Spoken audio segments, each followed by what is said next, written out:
Hey everyone, my name is Bethany and I'm the training manager here at Yesware, and today I'm going to show you how to get started with Yesware for Gmail. Yesware allows you to easily craft the most engaging messaging possible to build better relationships, save hours per day prospecting and nurturing leads, and eliminate manual data entry. The features I'll highlight are our email tracking, templates, campaigns, some of our smaller features like send later, reminders, and book a time, and then we'll close it out with the Salesforce integration for folks with the Yesware Enterprise subscription. Now for brand new Yesware users, once you've installed, you're going to notice some changes to your Gmail environment.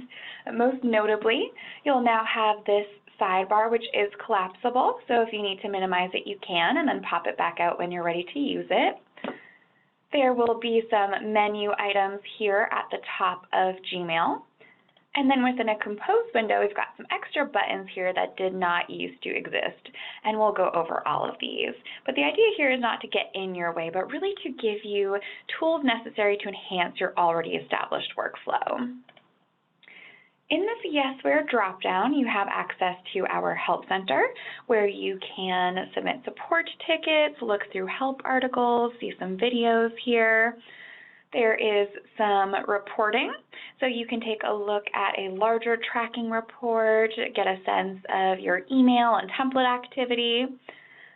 And the area that I really want to make sure that you're aware of is this Preferences menu. If you haven't already taken a look at this, definitely make sure that you are so that you can be set up for success here. Two in particular I want to note is if you have a enterprise license with Yesware, under the integrations area, just make sure that you're setting up that Salesforce sync.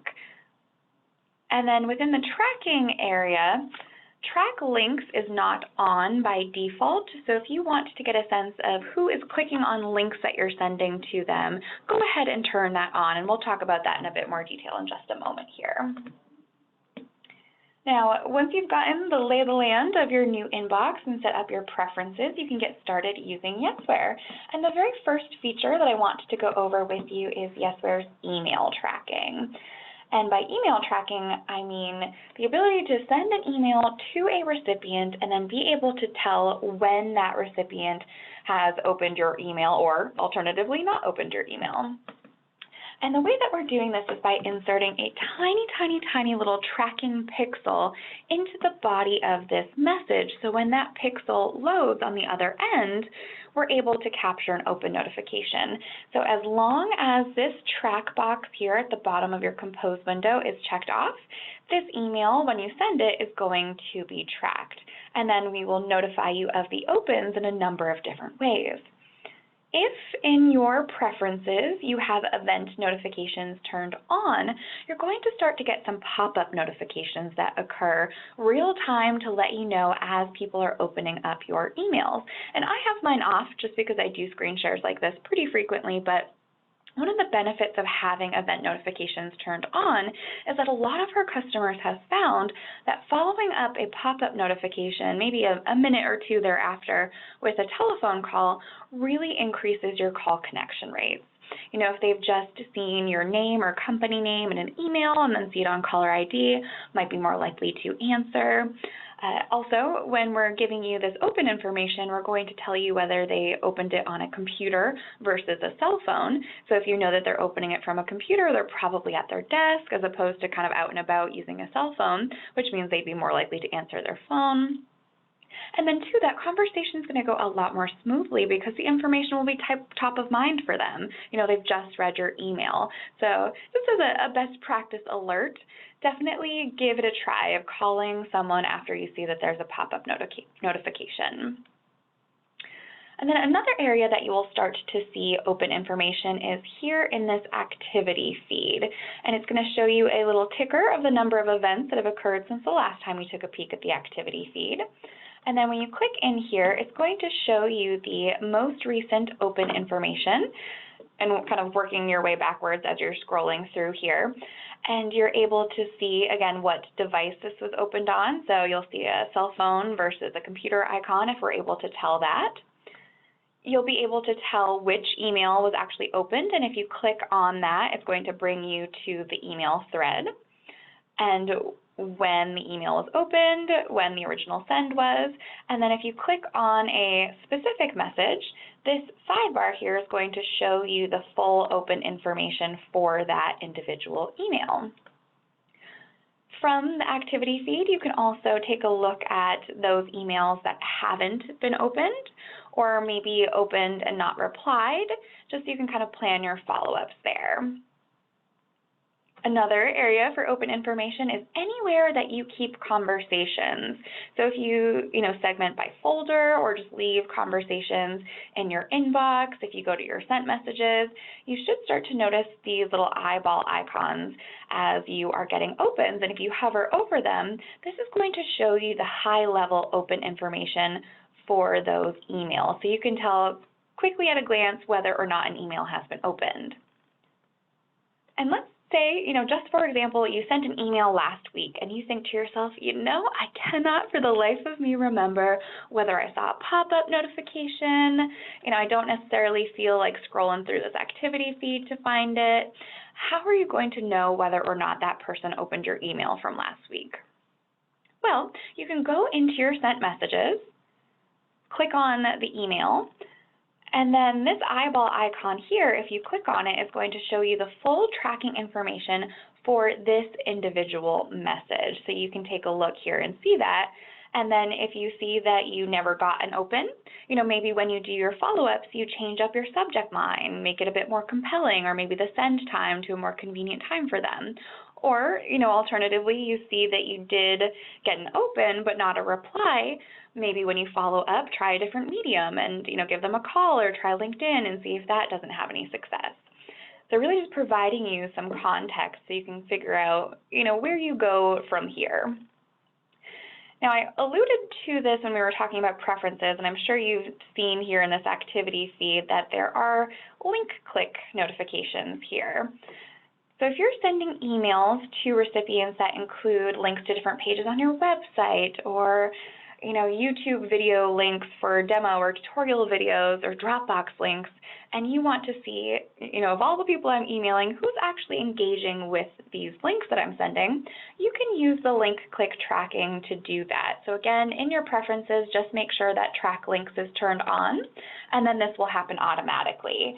So you just insert the link the same way that you normally would. So we'll hyperlink the word website using Gmail's insert link button here at the bottom of the Compose window. Put in the web address that we want to send them to. And now you'll notice when I click on this link, it's actually changed it just a bit here.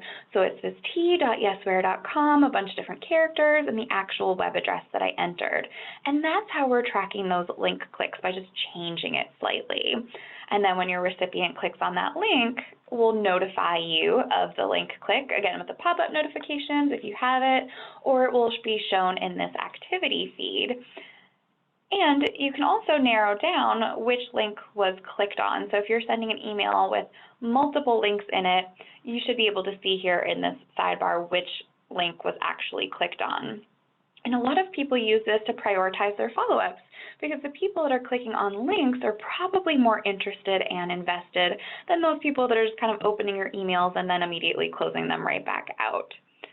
I've also seen people use this activity feed as almost like a call list, where they'll come in the morning, scroll to yesterday's activities and just go through and call everyone who's clicked on a link.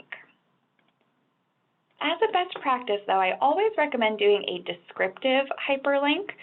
So what I mean by that is hyperlinking a word versus writing out the web address and then hyperlinking the web address. And the reason for that is simply because some spam filters will notice that there's a difference between what you have written as the URL and then what the underlying hyperlink is, and then send your email directly to spam. So to avoid that, I always say just do a descriptive hyperlink where you're hyperlinking the word, and then you shouldn't have any problems.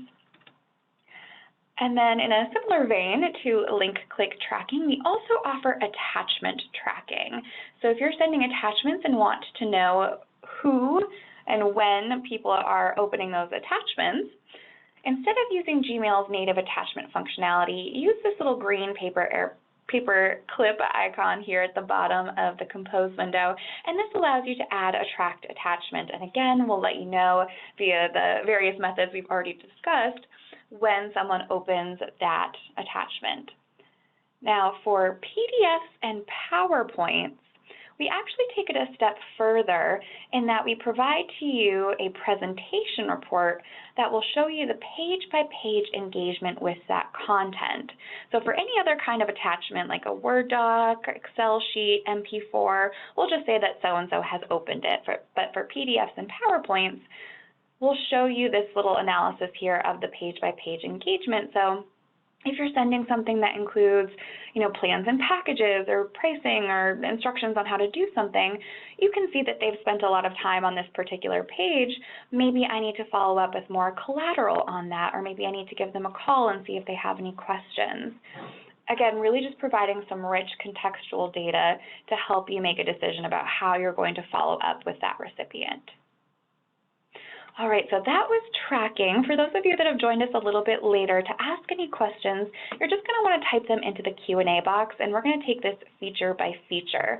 So I'm going to pause and see if there are any questions relating to tracking before we move on to templates. So give me just a moment to pull up that Q&A box.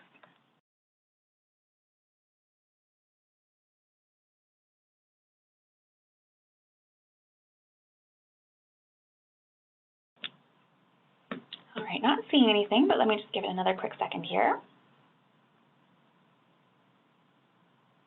Okay, so the next feature to go over with you is our templates feature. And just as a fun fact, templates was actually Yesware's very first feature. I think most people assume that it was email tracking, but it was actually templates. And templates serve as your central repository of messaging, where you can standardize some things, maybe across teams if you have them in Yesware, or save yourself time on things that you're writing over and over again, but also still leave a lot of room for personalization. And templates live in two places. We have the templates library, dashboard, editor, whatever you want to call it, here at the top of Gmail. And then within a Compose window at the bottom here, there's this templates button, and this gives you access to all of your templates so that you can insert them into the email itself. And when you first get into the templates dashboard here, you're going to notice that there are some personal folders that have already been created for you, and these are really just here to organize your template content. And then within those folders are going to be some sample templates. Again, these are really here just to give you a sense of how you might start thinking about using templates. I would poke around, just get a sense here, maybe some inspiration. And certainly if they're not of value to you, you can delete them out. And then if the categories, the folders themselves aren't helpful, there's a delete button here. And you can create your own folders for organization with this little folder plus icon here. And if you are a team leader on a team created in Yesware, you can share this content to a team. And if you do have teams set up, your team categories and templates will be here as well with content specific to your job, your workflow, etc. Now, when you're thinking about content to create for templates, I'd like to encourage you to think of templates in two ways. If there are any emails that you find yourself writing, pretty frequently that have a subject line, a full kind of opening, middle, closing here that you could create to kind of save yourself time, absolutely do a full email template. But you can also use templates for just a couple lines of text. If there's a question that gets asked of you pretty frequently and you find yourself writing the same answer over and over again, or instructions on how to do something, you can do a template for that. So just to give you a real life example, this Change DocuSign Signers template is literally a sentence long. And this was just bred from when I used to be an account manager. People would constantly ask me when I was sending out order forms for signature how to reassign the signee, and I could never remember. And so I'd be going into old sent messages and searching for DocuSign and then pulling up where I had last written the answer, copying the answer, pasting it into my reply, and then one day it just kind of hit me that, oh, I can do a template for this.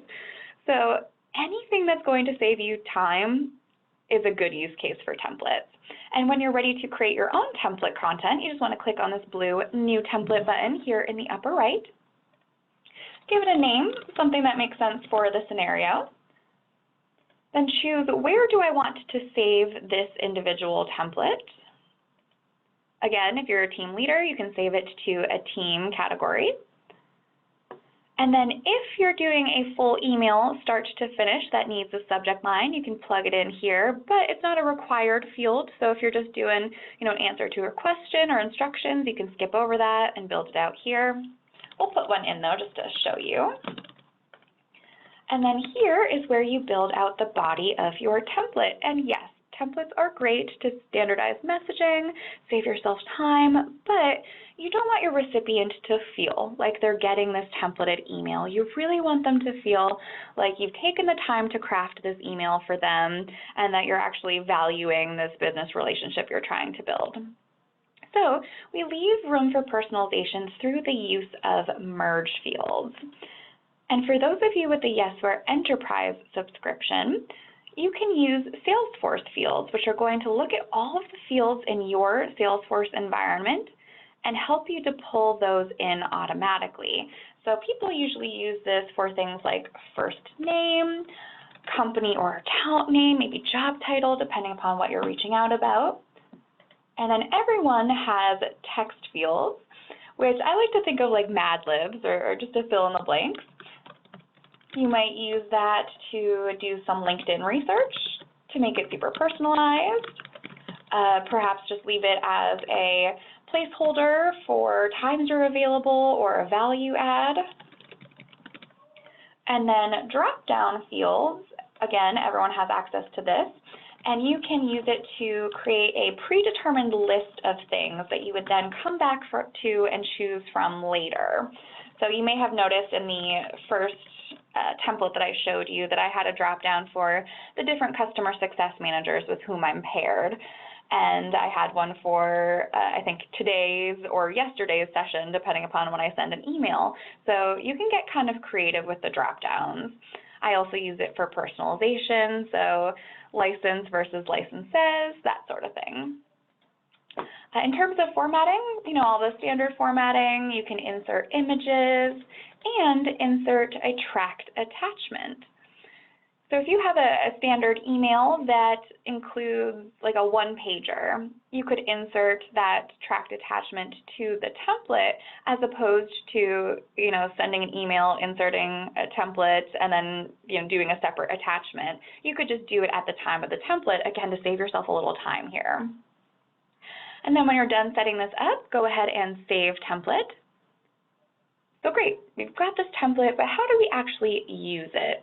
So I'm going to close out of the library here and open up a compose window, and we'll put in our recipient's email information, come down to that templates button, and now you can look through all of your templates, including any team templates.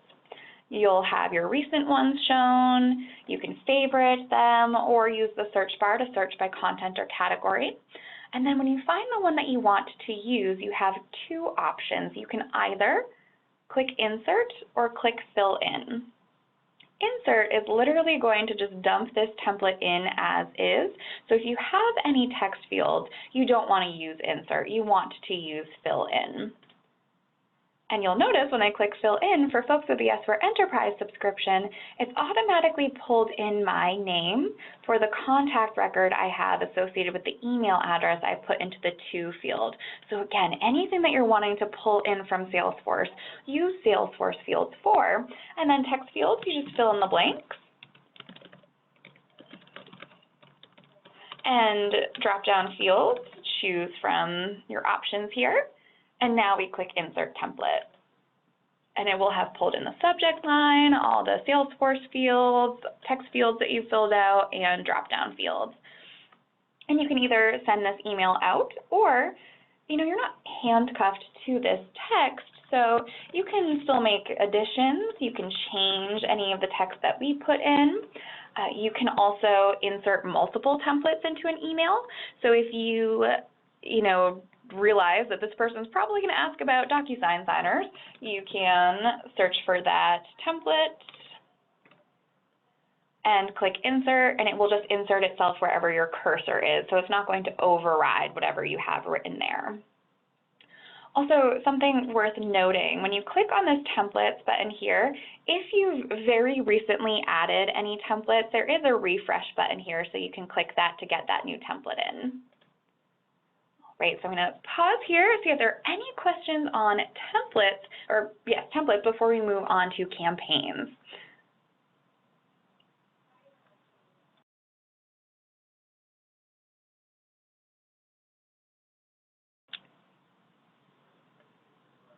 All right, you guys are a quiet bunch, but that's okay. Let's give it just another quick second here, just in case.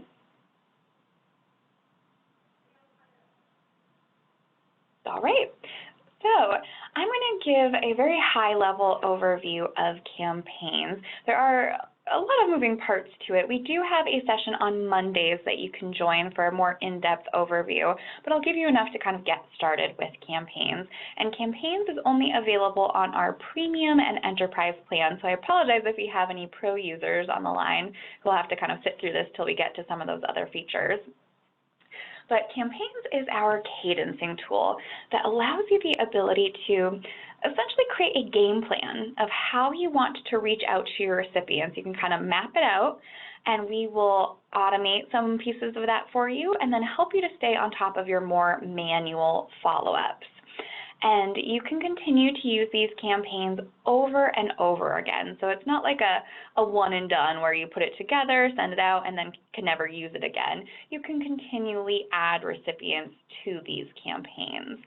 And campaigns, like templates, live in two places. We have the campaigns dashboard here at the top of Gmail.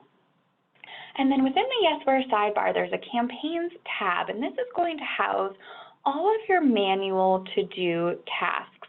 And I'll explain a bit more about what I mean in just a moment here, but I wanted to point it out first so that way when I reference it later, you'll know to what I'm referring. So again, the sidebar here houses your manual tasks and essentially acts as a smart to-do list for those things. And I think the easiest way to talk about campaigns is to actually create one with you. So to do that, you just want to start by clicking this blue New Campaign button here in the upper right.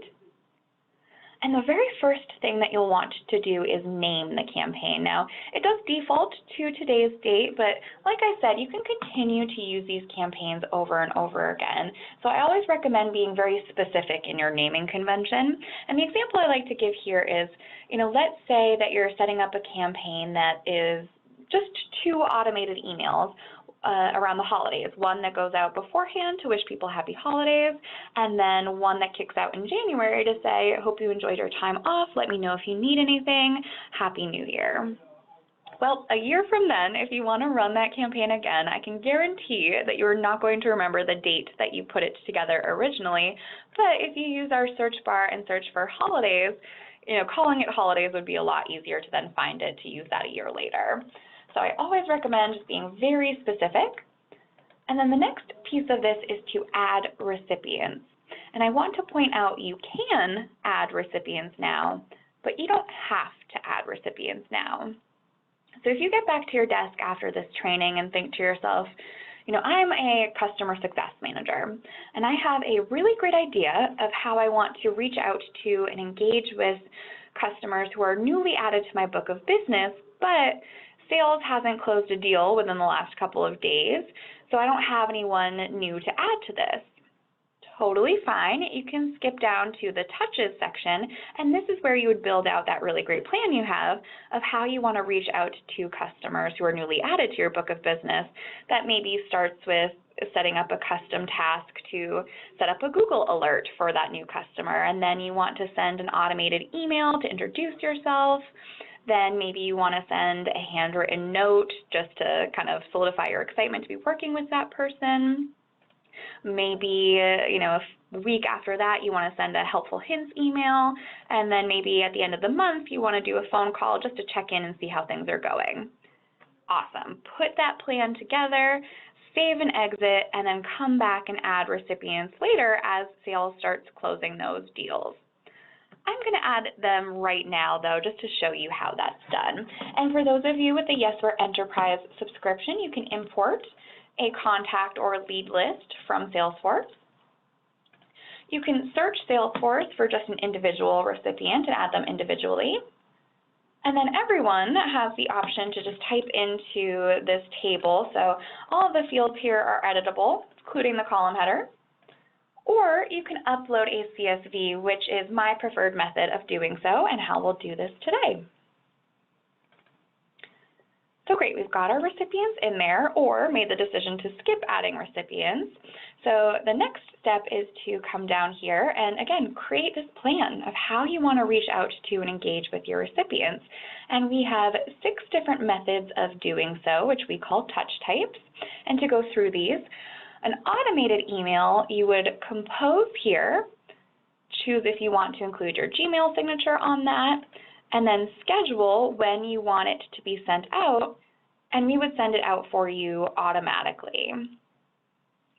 Manual email is similar, I guess, in the sense that you would compose it here, but it differs in that it requires some human intervention to get it to send, and this is where that sidebar comes in. So what happens is we'll populate a little to-do card in there. You'd click on it, a compose window would pop out, and you would send your email manually by hitting the send button. And the reason you might choose to use a manual email instead of an automated email is if you wanted to maybe include some last-minute notes of personalization, you want to include a book a time, which is one of our other features we'll go over. Maybe you need to do a very custom attachment, or the idea of an automated email just makes you a little nervous and you want some control over that situation. You could do a manual email. And I'll actually show you what that looks like in the sidebar in just a second here. Phone call, I assume pretty self-explanatory, but this gives you an area to write out a call script, voicemail script, bulleted list of what you want to talk about, and then we'll populate a to-do card in the sidebar where you can pull up those talking points, log the outcome of the call, which will impact the next stage of the campaign. And then for folks with a Yesware Enterprise subscription, we'll help you to log that call to Salesforce, and I'll show you what that looks like. And custom task can be anything that you want it to be. You're essentially just writing yourself a note here that will pull up in the sidebar for you to take an action on something. And the things that we see people use this for are, like I mentioned, setting up a Google alert or doing some LinkedIn research, maybe reaching out via a different medium like Facebook or LinkedIn. Sending a handwritten note or some swag. I cannot stress enough how much people love to get free stuff in the mail. So if you have the option to send any swag, whether you're prospecting or nurturing, definitely throw a custom task in there to do that. And I'll, again, show you what this looks like in the sidebar. And then these last 2 touch types refer to our integration with LinkedIn Sales Navigator. If you happen to subscribe to LinkedIn Sales Navigator and have either a team or enterprise license with them, you can send a connection request or an in-mail directly from the sidebar as a part of your campaign cadence. If you don't subscribe to LinkedIn Sales Nav or don't have the appropriate license, under Preferences in the Integrations area, you can turn off the LinkedIn Sales Navigator integration, and then those 2 touch types won't show as options. So if you find that they're distracting, confusing, you can turn that off and you'll just have the main 4 types here. And I'm actually going to start this campaign with the manual email just so I can show you what it looks like in the sidebar. So as you're getting started here, you can either start typing from scratch, or if you have a template that seems to be working well for you, you can insert a template. And we're going to do that today just to save us a little time here. And you'll notice in my template, I actually have a ton of text fields in here. So I have one for company, first name, capital raise, product release, promotion, growth, comparable customer, job title, their product, and their idle. So in this scenario, I'm just doing some cold prospecting, but I've done my research to, make sure A, that the person I'm reaching out to is appropriate. I actually think they'd benefit from my solution. And then B, to see who they're a big fan of so that I can make this as personalized as humanly possible by saying, by using our product, you will be the Beyonce of your team. And as we all know, the more personalized your emails are, the more likely you are to get a response to them. So as long as these text fields match exactly with the column headers that you have here, when you go to preview and personalize, which best practice alert you should always be doing if you have any text fields, you'll see that I now have 3 very hyper-personalized emails going out. So one to Alaya, congrats on the round of funding. She's a big fan of Mookie Betts. Brandon, congrats on the recent promotion. He's a big fan of Beyonce. And Carolyn, congrats on the product release. She's a big fan of Mark Cuban. So you get the idea. The text fields allow for personalization. But, maybe you started your email from scratch as opposed to using a template, which means that you don't already have those text fields in there. So we make life easier by doing this Insert Merge Field button. You don't have to know our formula. You don't have to try and make these things matched by hand. If you click Insert Merge Field, it's going to look at all of the column headers and help you to pull those in. So if you happened to have pulled in a Salesforce contact or lead list as opposed to a CSV, any of the fields that you used when you created that contact or lead list will come over as column headers, which will show up in this Insert Merge Field area. And just to kind of illustrate that a little further, I'm going to add a column here, and we'll put in some nonsense letters I would never want to make match exactly again. Put some data in here. And now come down to the Compose area, click Insert Merge Field, and it now found that column header that we just created.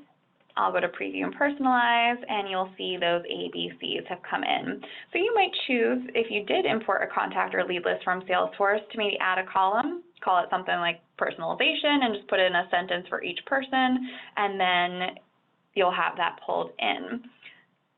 You also might not go that route if you have a longer list, but do you want to call out to someone that you saw them at an event recently? In the Preview and Personalize section, like the name would suggest, you can also personalize from here. So find the person you saw at an event recently, click into their little Compose area, and then say it was nice to see you at the event. Apply personalization. And now it was nice to see Brandon at the event, but Alaya and Carolyn don't have that extra note of personalization there. Now, once you've set up your initial touch, you can continue to add touches. There's no limit to the number of touches that you put together, and you can kind of mix and match them in any order that makes sense for what you're trying to accomplish here. You just need to decide after how many business days you want that next touch to go out if there is no connection. So what that means is if the preceding touch is an email, if your recipient does not respond, send out that next touch. If they do respond, remove them from the campaign. If the preceding touch was a phone call task, if you've marked that you haven't spoken with them, go ahead and send out the next touch. If you mark that you have connected with them, remove them from the campaign. But let's say that you're doing something more nurturing as opposed to prospecting, and you're doing a series of 4 automated emails that are just like quarterly check-in emails. And if someone responds to say, thanks for checking in, I don't need anything, or yeah, let's set up a meeting, you don't want them to be removed from the campaign because you still want them to get next quarter's check-in email. So in the settings section, you can uncheck remove recipients after connection, and now the language between each touch changes so that it's just after a certain number of business days, regardless of whether or not they replied, go ahead and start that next touch. So it all kind of depends on what your needs are there, but the default is to remove recipients after connection. In the settings section, you can also determine whether or not you want to track links. So if you're, using hyperlinks in your emails, do you want them to be tracked? And if you are adding any templates that include template attachments, do you want those to be tracked? For those of you with the Yesware Premium plan, if you have a CRM that provides a BCC email address, you can plug that in here and we will BCC these emails to your CRM. For those of you with the Yesware Enterprise plan, you already have that automatic sync to Salesforce, so you don't have to put anything in there. And lastly, you need to acknowledge that Gmail has a daily message limit because with campaigns, you can add up to 1,000 recipients, which means that if you're sending out 1,000 emails in a day via campaigns and then kind of going about your daily business in Gmail, you could potentially lock yourself out of Gmail. So if there's any kind of concern there, I would just reach out to your IT folks. They should be able to tell you what your limits are set at. And then another thing I'd like you to keep in mind is that we do stagger our sends, meaning that we send them out little by little so that we don't have any impact on your spam score, which means that if you do have a large list, it could take up to an hour from that very first email to the 1,000th email to go out. So if there's any kind of time crunch, also be mindful of that. And now, because we've already added our recipients, we want to start the campaign. If you click Save and Exit, that's just going to save the campaign and not start it, which means that your recipients won't be in there. You'd only want to use Save and Exit if you created the campaign but didn't add recipients. So I'm going to click Start Campaign because we have added those recipients. And great, the campaign has started. We've added our recipients to this campaign. They are now considered in flight, which just means that they're actively moving their way through the campaign. And then you can, from this page here, preview what your recipients are going to see by clicking on each, individual recipient and see the information in this email. And then depending upon when the next the touches are set to be going out, you can personalize here as well if you'd like by clicking that personalize button and applying that personalization. But because we started this campaign with the manual email, which is denoted by this little envelope and pencil, we need to go to the sidebar. If we were just doing automated emails, this would go out on the back end. You wouldn't have to worry about it, but we started with the manual email just so I could show you what it looks like in this sidebar. So I'm going to refresh the sidebar to get in those to-do cards, and here they are. So to take action on them, all you have to do is click on the to-do card, click the word email, and now that's going to pull up your email with all the personalizations through the use of text fields. And then you could add an attachment, add a book a time, extra notes of personalization, whatever you need to do to make sure that this is good to go. Send it, it'll check it off the list. To give you a sense of the other touch types, this is a custom task. So again, it just has the note that you've written for yourself. You take that action, mark it as done.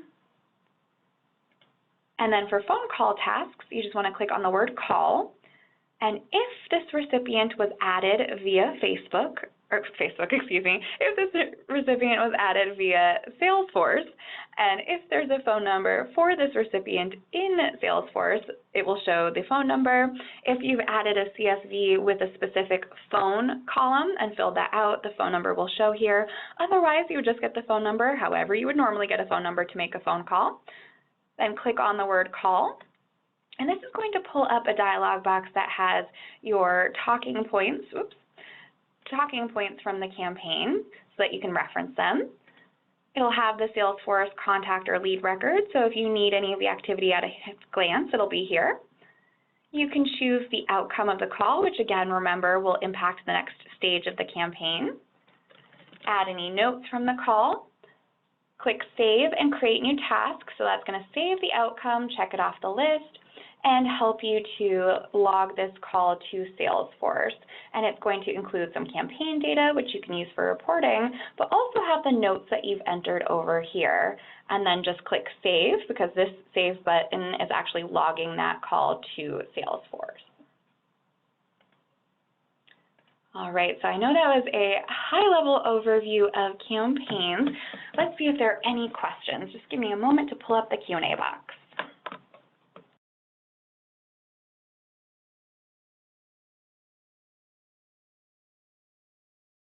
I'm not seeing anything yet, but I know sometimes campaigns questions take a little bit longer to type out, so let's just give it another second here, make sure.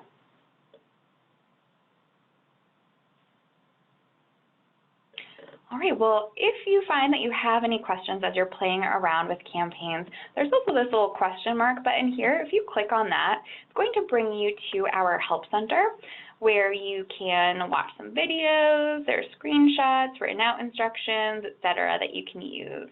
It looks like we actually got one here. Is it possible to move people in bulk from one campaign to another or see what people are in what campaign at a high level? So yes to both of those questions. If you need to move people in bulk, you would just go to the campaign in question, click Manage Recipients, select all, and click this Move To button, and then you can move them to a different campaign. And then to see recipients kind of high level, which campaigns they're on, again, just go to that Manage Recipients tab, and it will show you all of the individuals on that particular campaign or who have been on the campaign in the past. And you can use the search button up here to search for prospects or campaigns, as well as the search button within, the search field within a campaign in specific. And again, if you have any desire to kind of do a more deep dive into campaigns with the more maintenance-y type aspects, editing, adding recipients after a campaign has started, we have a session on Monday that you can join, or you can click on this little help button here, and that should bring you to a place where you can learn more. All right, so we want to keep moving along in the interest of time here. So the next features that I want to go over with you are some smaller features all located within a compose window. And frankly, I hate calling them smaller features just because they do really big things.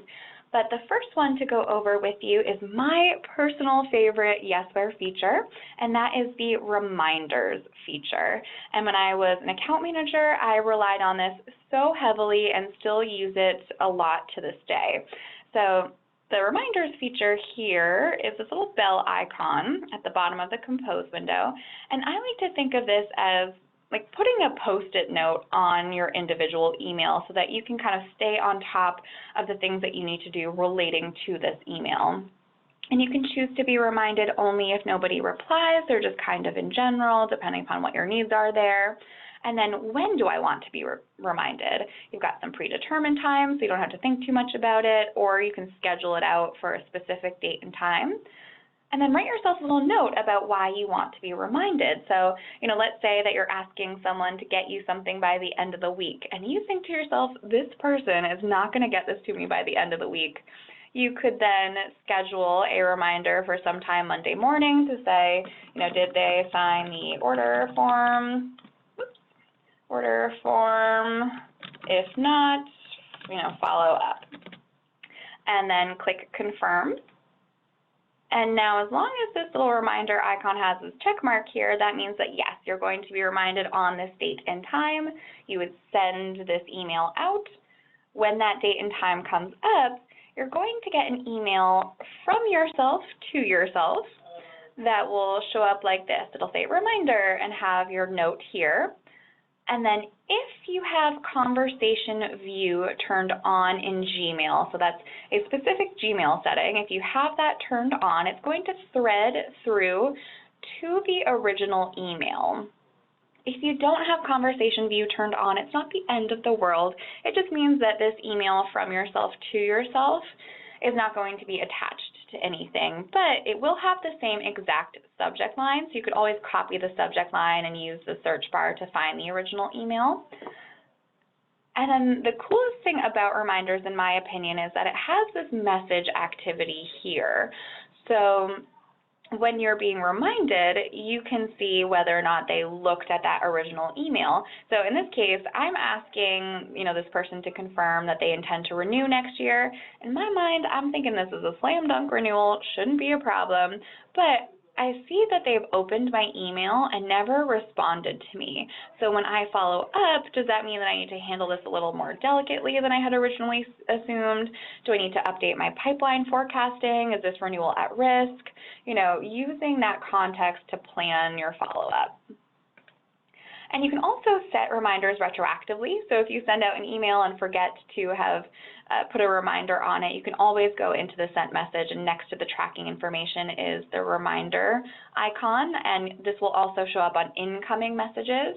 So anywhere that you want to throw a reminder on, outgoing, incoming, you can do that. Also, from within a Compose window is our Send Later feature, which is this little paper airplane icon here next to the Send button. And you can use this to schedule this individual email to be sent at a different date and or time. So use cases here. People typically use this if they are corresponding with someone in a different country or time zone. You know, it's first thing in the morning for you, but middle of the night for them, which means that your email could kind of get buried in their inbox. They might miss it. You could schedule it for a time that's more convenient. So they get in, have their coffee, clean out their inbox, and then magically your email appears. The other way that I've seen people use it is they pay a lot of attention to this activity feed and start to build together, patterns of when people are opening their emails, so they schedule them for those times. So you choose what date and time, click confirm, and now the send button changes, so it says send on 8:15 at 9 p.m. Eastern. You'd click on it. The email disappears, but it doesn't actually disappear. It now lives in your drafts folder where it will remain until the date and time that you've scheduled it to go out, and then we'll send it out for you on the back end. Also worth noting, in the activity feed, there's this scheduled section, and this is going to show you any upcoming reminders or send laters, just so that you can kind of have that on your radar. Then lastly, from within a Compose window is our Book a Time feature. So Book a Time allows you to create a link that you would send to an individual recipient to book a specific individual meeting. This is not a link that you would create to send to 50 different people to book 50 different meetings of 50 different varieties. It's specifically to send to one person in this one email to book a specific type of meeting. If that makes sense for what you're trying to do, just click on this little calendar icon here. And this is going to pull up your calendar so that you can choose what times you want to offer. And then for this individual meeting, how long do you want it to be? What do you want to call this individual meeting? Do you have any dial-in details or agenda items for this call? And then when do you want to offer times? So it's not going to automatically, offer all of the white space. You get to choose what times you want to offer. So if you know that for account reviews, you like to take those in the afternoon, you could schedule or offer these scheduling options only for the afternoon. Or if you know that you are a zombie, before a certain time in the morning, you don't have to offer anything before that time in the morning. It just allows you to be very intentional about what times you're offering. And then you can click Insert Time, and we'll write out the options that you've offered. And then here's the link that you would send to your recipient. And when they click on that link, you're going to see, or they are going to see, all of the options that you have given to them. And it does update dynamically. So if you happen to book a different meeting at 10:30 a.m. on the 12th, that would no longer show as available. It's only going to show available scheduling options from the time that they've clicked that link. Then they would select a time that works well for them, and a calendar invite would appear on their calendar. You would get an invite on your calendar. You'll also get an email from Yesware Book a Time just to say that you have this new meeting scheduled, so it's on your radar. And then if your recipient is in your Salesforce environment and you have an enterprise plan, that activity will sync back to Salesforce as well.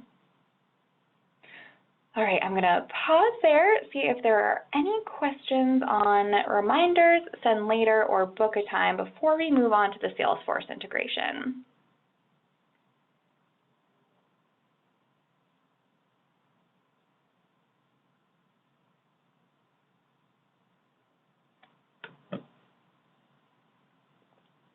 Right, doesn't look like it. So for any of you people who are on the line who have a premium or pro plan, you can feel free to hop off the line. The only thing that we're going to talk about going forward is the Salesforce integration for folks with the Yesware Enterprise subscription.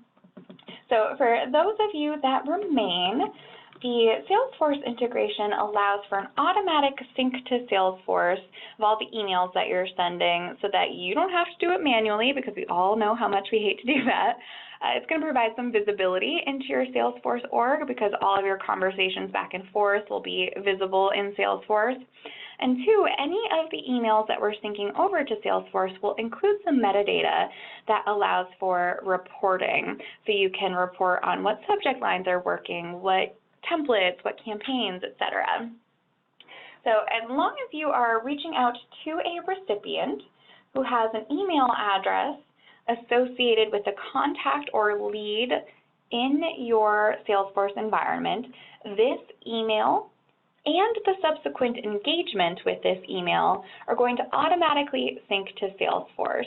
So to be clear on that, when I say this email, I mean the subject line, the body of this email, the whole shebang is going to sync over to Salesforce, and then the subsequent engagement. So the entirety of the reply, any notifications of message opens, link clicks, etc., all syncing over to Salesforce. And you can confirm that with this Salesforce button here. If it has a check mark, that means that you're good to go. You can even click on it and just confirm exactly where it's going. And where it's going to sync to is to the contact or lead record, and it's going to show up in the activity history. If it's a contact, it will also show up on the account level in the account levels activity history. And then if that contact is assigned as a contact role on an open opportunity, it will also show up on the opportunity level as well. So bare minimum, if it's a contact, it's going to show up on the contact record and the account record. And then if that contact is assigned as a contact role on an open opportunity, it will sync to all three, to the opportunity level, the account level, and the contact level. If it's a lead, it just syncs to the lead level because leads don't associate with any of those other objects. If you are reaching out to someone who is not in your Salesforce environment, this email is not going to sync to Salesforce. So you'll get this little angry exclamation point down here to say that this is not syncing to Salesforce. Let's say, though, just for example, that you are trying to book a meeting with a VP, and you are reaching out to that VP's administrative assistant to coordinate the scheduling of this meeting. Maybe that administrative assistant isn't in your Salesforce environment and you don't have any intention of putting him or her into Salesforce, but you still want a record of this conversation to be in Salesforce underneath the VP's contact record. Well, you can click the Salesforce button here and manually choose where to sync that so that you could then look for that VP's info and now sync this as an activity to that VP. If you are reaching out to someone with the same domain as you, we exclude syncing that, so that won't sync to Salesforce either. Now, you may have noticed that the sidebar here is reflective of whomever you're putting into the to field here. So if you're reaching out to someone, we're going to pull up their contact or lead record for you. So you'll have the activity history here if you need it for context. You can click in through to any of these things to take a look at them so you can reference it as you are writing your email. And similarly, if you're reaching out to someone who's not in your Salesforce environment, we're actually going to prompt you to create a contact or a lead.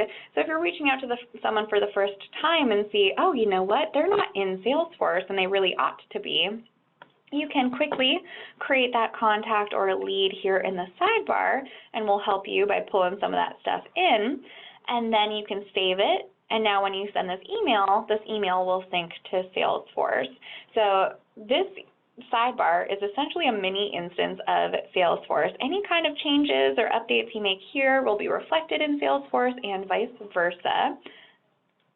And similarly, this happens when you are clicked on sent or incoming emails as well. It'll pull up that contact record. So, maybe this person reaches out and says, hey, just wanted to let you know that my phone number has changed, or I got a promotion, my job title has changed. You can quickly hit edit, make those changes and hit save because you're already on that person's contact record, so there's really no excuse for not having clean data in Salesforce anymore. And in the same vein, if you're clicked on an email from someone who's not in your Salesforce environment, again, we're going to prompt you to create that contact or lead and help you to pull in some of that information here to make it super easy for you. And then you'll have their signature, can plug in that phone number, job title, hit save, and now they are in Salesforce. So if someone reaches out to you and says, hey, just wanted to let you know that so-and-so has left, I'm going to be the new point of contact going forward. It should be super easy to get them into Salesforce. You don't have to toggle over to Salesforce because you're already clicked on, Salesforce to see that they're not in there. You don't have to search in Salesforce. We do that for you and make life really easy. So the idea here is to keep you where you spend your most time, which is in your inbox.